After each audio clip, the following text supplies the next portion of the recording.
Hiroshima, where we are currently here for the G7 Partners Summit, where Prime Minister Shri Narendra Modi arrived yesterday evening, and the summit is still underway.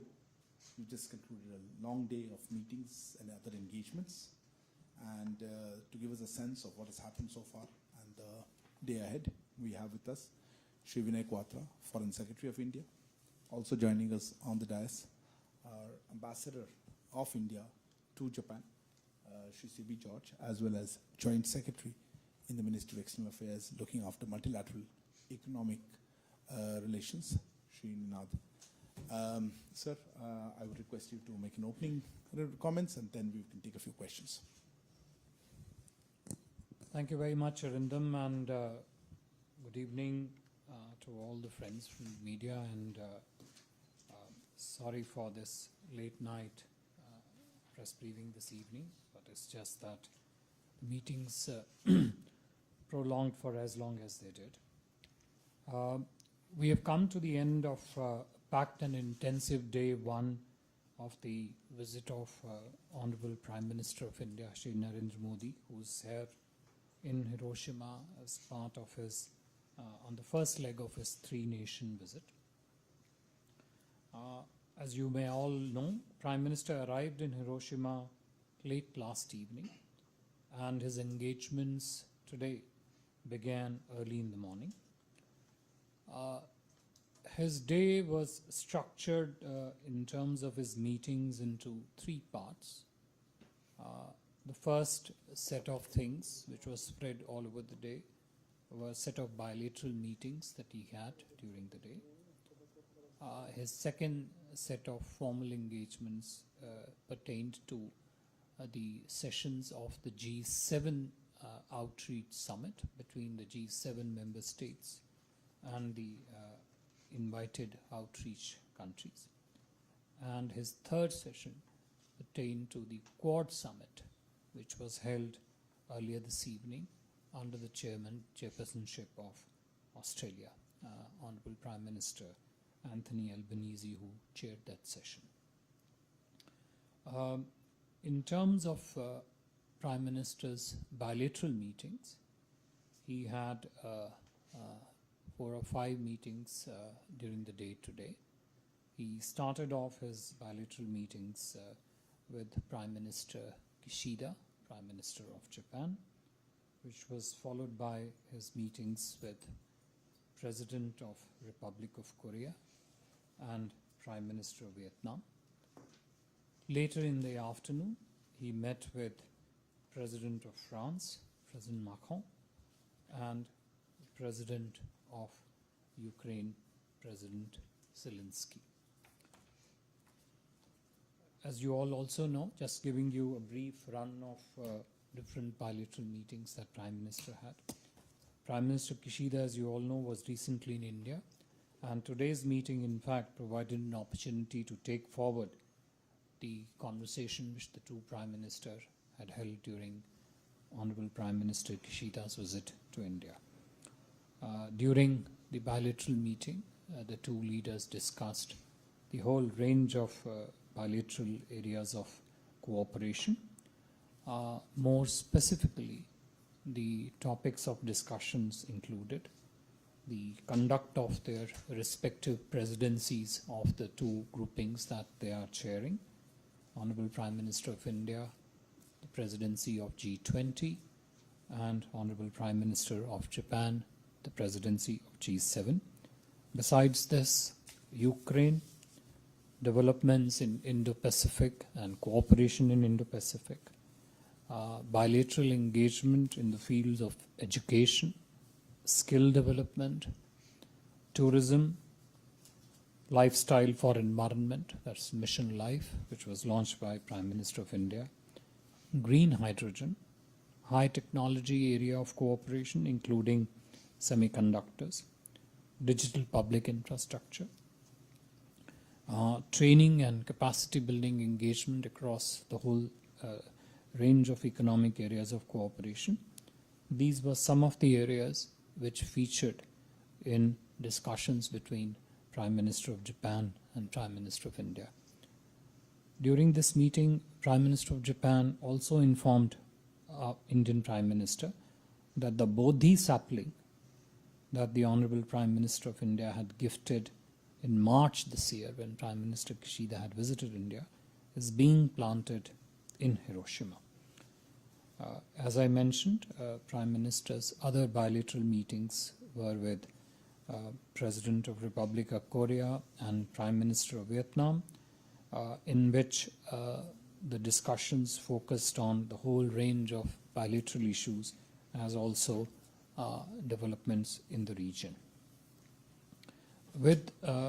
During his meeting with the President of France, both leaders spoke about their commitment to the India-France strategic partnership, particularly in this 25th year of our partnership.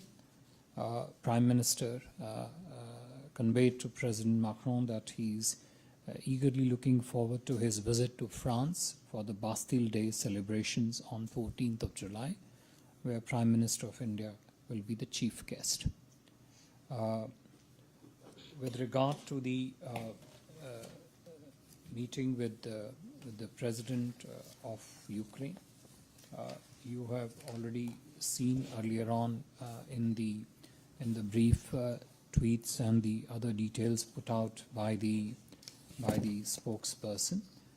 In meeting with President Zelensky, Prime Minister of India conveyed India's clear support for dialogue and diplomacy to find a way forward. Prime Minister also said that India will continue to extend humanitarian assistance to the people of Ukraine.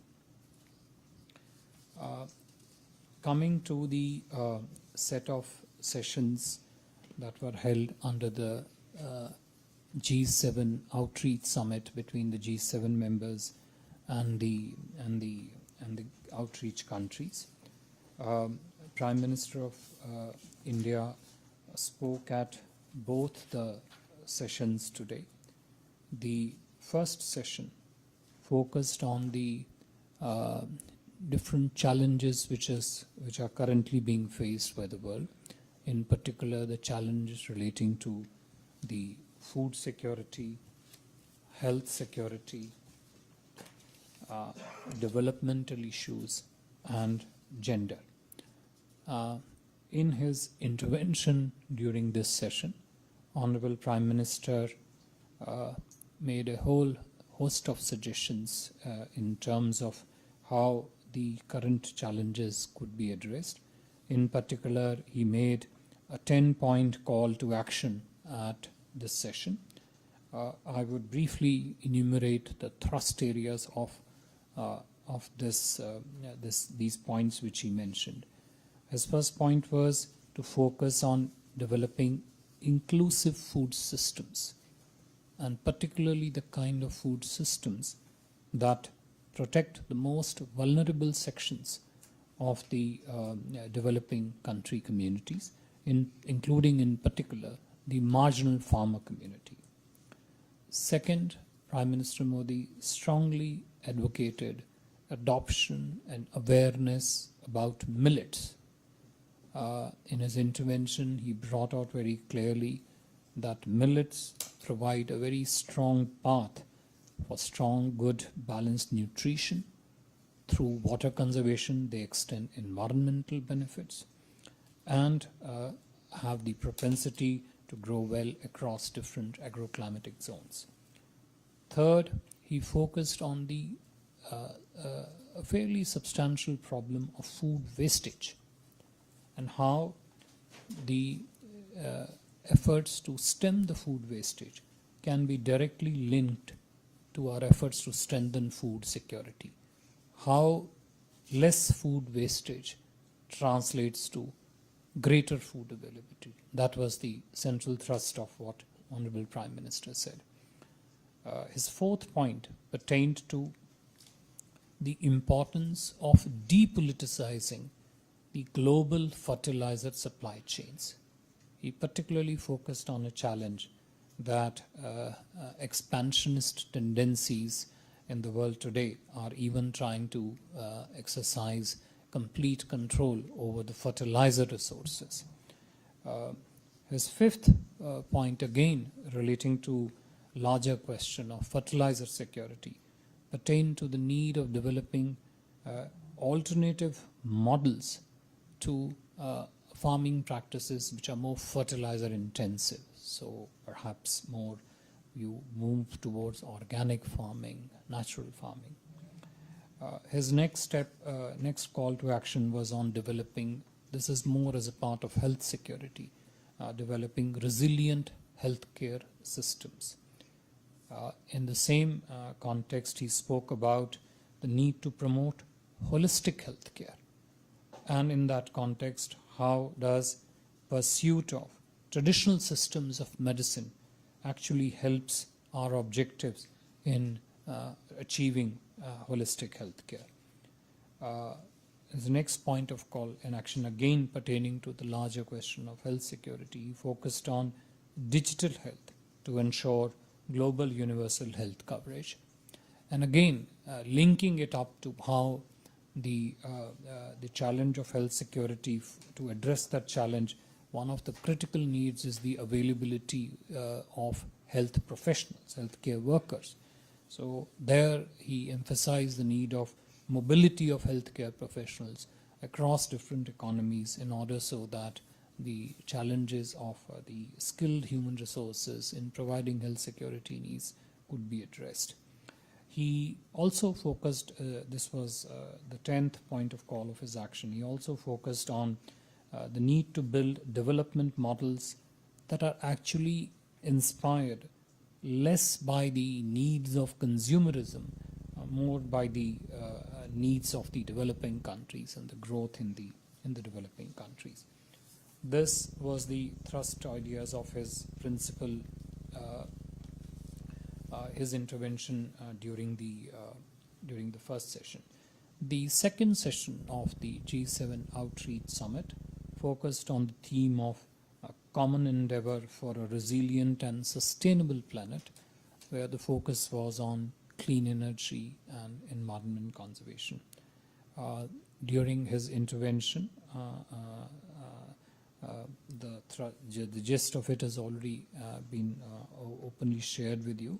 Prime Minister emphasized a critical point that when it comes to looking at these challenges, India, under the leadership of Prime Minister Modi, looks at it as the need of planet Earth. Often he emphasized in his intervention that we tend to look clean energy and the environment conservation purely from the perspective of energy or power, whereas the context is much larger. Since the context is much larger and we are talking about the needs of planet Earth, focus has to be on looking at institutional solutions. And in his intervention, Prime Minister Modi clearly outlined that as part of that focus objective to seek institutional solutions, India has put forward many such strong institutional, global institutional solutions, and he listed many of them. This include Mission Life, Life for Sustainable Environment, International Solar Alliance, which was launched at one of the COP sessions in Paris, Coalition for Disaster Resilient Infrastructure, Mission Hydrogen, Biofuel Alliance, and the Big Cat Alliance. Now, these are all a set of institutional solutions which look at the whole bouquet of challenges that we face in the field of resilient and sustainable planet. Prime Minister also highlighted the need for green and clean technology supply chains to be built in climate action, and he not just spoke about the solution, he also spoke about how the Indian farmers are adopting it as a matter of practice also. He in particular listed the measures such as per drop more crop, which is essentially trying to increase the water use efficiency in the field of crop growth. and he also listed India's targeted efforts towards reaching our goal of net zero by 2070. The third session of the G7 Outreach Summit will be held tomorrow, where the Prime Minister will, as required, make the intervention. For the Outreach Summit part, the G7 countries and the guest country have also issued a communique today, and that communique is called Hiroshima Action Statement for Resilient Global Food Security. The statement has already been released, and it is available for you to go through. I would only mention that statement very prominently contains India's global initiatives which have been launched by Prime Minister Modi. These include International Year of Millet, in particular our G20 research initiative which we have launched on millets and other ancient grains. We call them as Maharishi. 3, lifestyle for environment, which I just mentioned, is one of the institutional solutions we have put forward. And it also talks about other efforts which have been launched by us in this field. The last plurilateral engagement that Honorable Prime Minister had today was the Quad Leaders Meeting, which was hosted by the Prime Minister of Australia, His Excellency Mr. Anthony Albanese, and the meeting was attended by the President of the United States of America and the Honorable Prime Minister of Japan, besides Prime Minister Modi. The meeting today of the Quad leaders provided an excellent opportunity for one, sharing their strategic assessment about the developments in the region, including in the Indo-Pacific, as also, more importantly, their shared vision of activity-based cooperation among the Quad countries across the whole range of areas. I am told that a joint statement and a vision document relating to the has just been issued. You would find both the joint statement and the joint vision very exclusively focusing on the positive agenda of cooperation, not just among the Quad countries, but also between the Quad countries, both individually, bilaterally, as also collectively, and the member countries of the Indo-Pacific. It's very extensive, it's very detailed, it's very promising in terms of where Quad has reached since its latest inception and where does it plan to go in months and years ahead. I would not repeat many of those, but they are there for you to look at. Besides launching many of the new initiatives, you will find there is, for example, initiative on clean energy supply chain principles. There are principles on software secure, for example, which have been adopted and will probably be released. Besides that, the 4 leaders also actually took a detailed stock of which are the areas of engagement which require rationalization, which are doing well, what more needs to be done to move on various things. And these naturally included Indo-Pacific Partnership on Maritime Domain Awareness, the Quad Investors Network, what we call as QUIN, Clean Energy Supply Chain, I've already mentioned.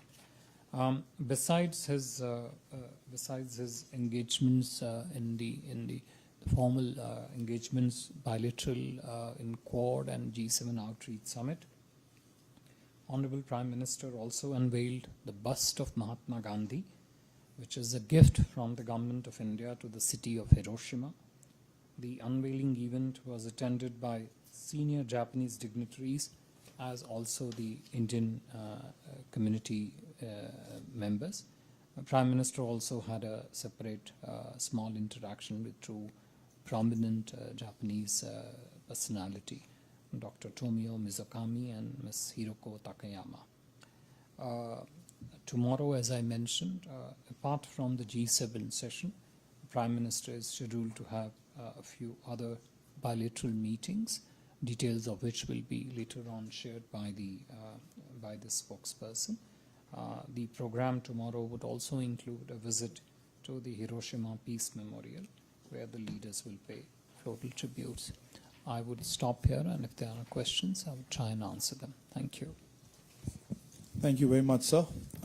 Before I open the floor for questions, the ground rules, please introduce yourself and the organization that you represent. And because of the lateness of the hour, we'll just do a quick round of questions. Why don't we start with you, ma'am? Microphone to you. Sir, Ayush Agrawal from ANI. Sir, during the meeting of our Prime Minister and Ukrainian President, was there any kind of discussion regarding the participation of Ukraine in our G20 meetings and summit? Because we have seen that in the past he has mentioned that Ukraine would, President Zelensky would be happy to address the summit. So any discussion on that? Also, if Zelensky has extended an invitation to Prime Minister Narendra Modi to visit Kiev? Did he? The question is, did he? Yes, Oh, okay. if the President has extended an invitation to Prime Minister Modi. Okay. Ma'am, behind. Yeah, right behind you. Yeah. My name is Tomoko Igarashi. I'm from Mainichi Shimbun newspapers. My question is also about meeting with Ukrainian President Zelensky. Could you please provide us some more details of the meeting, especially in regarding the request or maybe your proposal about mediation? Thank you. About mediation? Yes. Okay. Yeah. Siddhant? Hi, sir. Siddhant from WION. So how much the Chinese aggressive actions with India and in the region were part of the conversation Prime Minister had with various world leaders, including with President Zelensky and, of course, with the French President. Also, during his addresses to the outreach meeting, were there any indication of how Prime Minister talked about the aggressive actions by the Chinese? Because this has been a dominating focus here at the G7. Okay. Yeah, please go ahead. No. Okay. Okay. Maybe what we'll do, since there seems to be a lot of questions on Ukraine, can we have any other question on Ukraine? Okay, let me take the Ukraine ones first. Okay, yeah. Sir, मैं विशाल पांडे हूं जी news से। मेरा सवाल यही है कि क्या Ukraine के राष्ट्रपति के द्वारा युद्ध रुकवाने के लिए कोई बातचीत की गई प्रधानमंत्री के साथ में, या कोई ऐसा मध्यस्थता की पेशकश की गई? Since we are abroad, I'll just translate briefly. The question was whether any request for stopping of the war or mediation of the war was there. Anybody else? I saw another hand on Yes. Ukraine. Yeah, This is the lady. Maria Shakil from CNN News 18. My question is, who had sought this meeting? And since Which meeting? The one with President Zelensky? yes, and since this was, his participation in G7 came at the last minute, that is the reason why I want to know who had sought this meeting. I don't know if it came at the last minute. That's your presumption. Yeah, But I mean, okay, we go did not ahead. know about it till the last minute. That's what I'm saying. Okay. And also, if we could get more details on the duration of the meeting and what else was communicated. Duration of the meeting? Yes, between the two sides. Okay. Yeah, one second. Yes, ma'am. One second. On that side. Yes. This is only on Ukraine, huh? Yes. Thank you very much. My name is Nobuko from NHK, Japanese Public Broadcaster. Is in the meeting, has the topic related to Russian fuel have been raised in the meeting? Russian fuel means oil. Oil, yes. Okay. In which meeting? Okay. So this is Gaurav Agrawal from TV9. Okay. So in between the PM Modi and Ukraine's President Zelensky, they have talked about, PM Modi has stated that this is not a political or the economical crisis, this is a crisis based on humanitarian crisis. So what sort of help India can provide to Ukraine on that humanitarian ground? And is there any plan to send some sort of help to Ukraine from India? Okay. Any other questions? You still have another question? Okay. Yeah, go ahead. The microphone behind you. What were President Zelensky's... Introduce yourself for the record. I'm Amrit Pal Singh. I'm from DD India. What were President Zelensky's expectations from India in that meeting? Okay. I think that covers it. Okay. Yeah. Thank you very much. Let me for the purposes of simplification, let me take the yes-no answers first. It's, I think, easier in that sense. So, the first question which ANI was asked was the participation at the Ukrainian G20 came up. Answer is no. Second question, which I'm trying to pick up another no, which I think our colleague from NHK asked. Did the Russian fuel come up in discussion? Answer is no. I'll go to the yes part of the question, which was Prime Minister invited by President Zelensky to visit Ukraine? Answer is yes. So having got those yes and no's out of the way, let me just move on to the sorry, did I hear something? Microphones won't pick it up, sir. Please go ahead. All right. So let me just move on to the substance of what was discussed between the two leaders, and more importantly, what did Honorable Prime Minister convey to President Zelensky on various aspects. One of the things which, one of the important things which Prime Minister mentioned in his meeting with President Zelensky was that he expressed his concern at the ongoing conflict and the situation in Ukraine. And Prime Minister at some length mentioned the wider impact of the conflict on the countries of the global south, particularly the impact relating to the multiple economic insecurities, food insecurity in some ways, fuel, fertilizer insecurity, and how that impact has particularly been very severe on the developing countries and the larger matrix of countries of the global south. This was discussed and highlighted by Honorable Prime Minister at considerable length. Prime Minister also mentioned to President Zelensky two additional things, and those are spread across various questions which have been asked. One, that India would continue to provide humanitarian assistance to Ukraine, including in particular the pharmaceuticals, which is sometimes in critical requirement. And secondly, which is in the larger context of the challenge of the conflict and efforts to seek a resolution to this conflict, Honorable Prime Minister clearly conveyed to President Zelensky that India and Prime Minister himself would do everything in their power to find a resolution to this situation, to this conflict, through diplomacy and dialogue. To the specific question from our colleague from CNN about who sought this meeting, it was sought by President Zelensky. Duration of the meeting, well, I, to be honest, didn't clock it in that sense, but I would put it roughly, broadly half an hour, give or take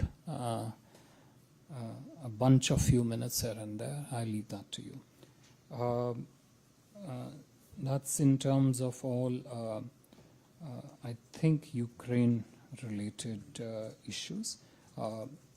I think the question of what has been referred as mediation or as peace efforts, I've clearly said that PM conveyed to President Zelensky that India and Prime Minister himself would do everything in their power to find a resolution to the situation through diplomacy and dialogue. There was one question in between from Siddhant, which was non-Ukraine related, which was on the whether the question of Chinese approaches in the region, including in the Indo-Pacific, etc., came up.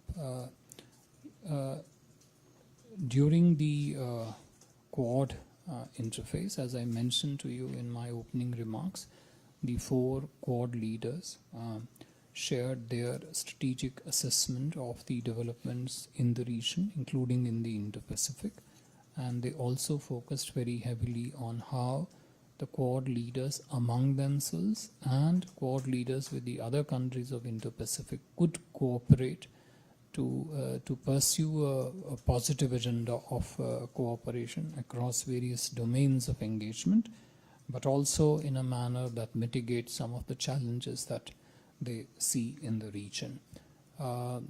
Some of these things also came up as required in the bilateral discussion, but most of the bilateral discussion, as I mentioned, focused on areas of bilateral cooperation, but also developments in the region. Thank you, sir. Are there any questions that are not related to this issue of, yes, sir. Good evening. Yeah, you can be heard. Good evening. My name is Takashi Ishihara from Asahi Shimbun. My question is about the Global South. Prime Minister Modi ji made a voice about the global issue during the outreach sessions. While the communique, when I read the communique, there is no term of the Global South. So do you think the G7 countries are considering the issue of Global South seriously? Yeah. Any other question? We'll just otherwise close it with that. Yeah. Okay, so the last question. Look, Thank you.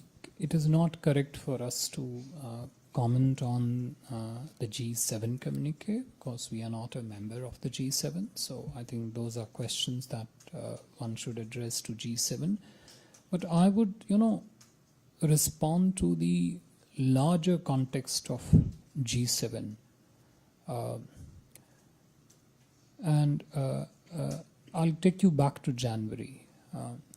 When Prime Minister of India, Mr. Narendra Modi, made a call for the global South countries to come together and share their priorities, share their concerns, share their interest, share their challenges, shares what they expect from G20, share what they expect from the rest of the world.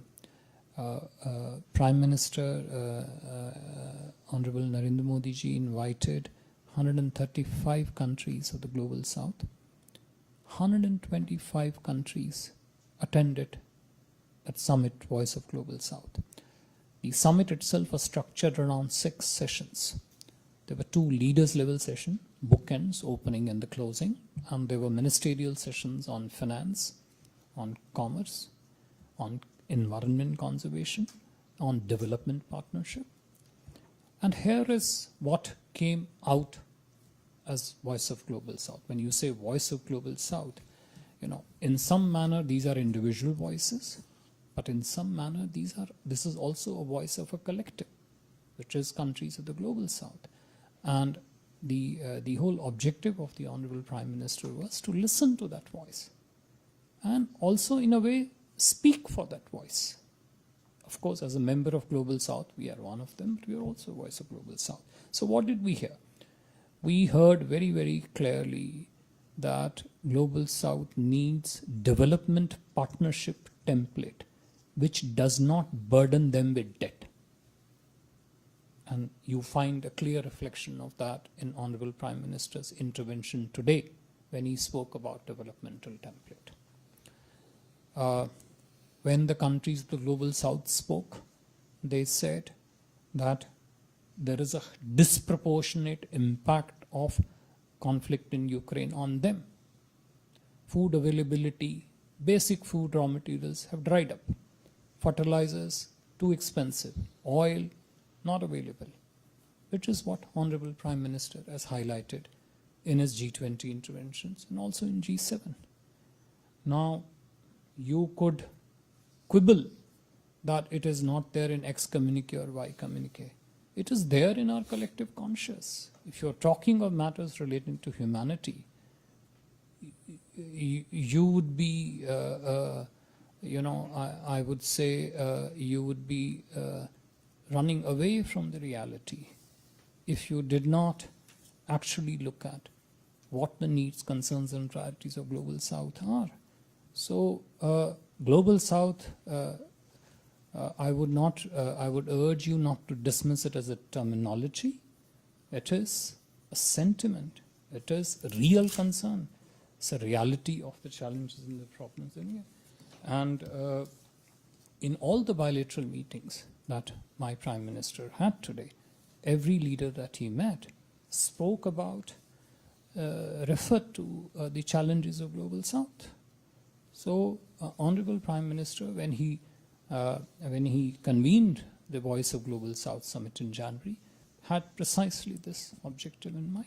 And I think you found those concerns being very, very clearly articulated, put forward forcefully in today's interaction, at least a couple of them that Honorable Prime Minister had today. Thank you. Thank you very much, sir. Thank you also to our ambassador.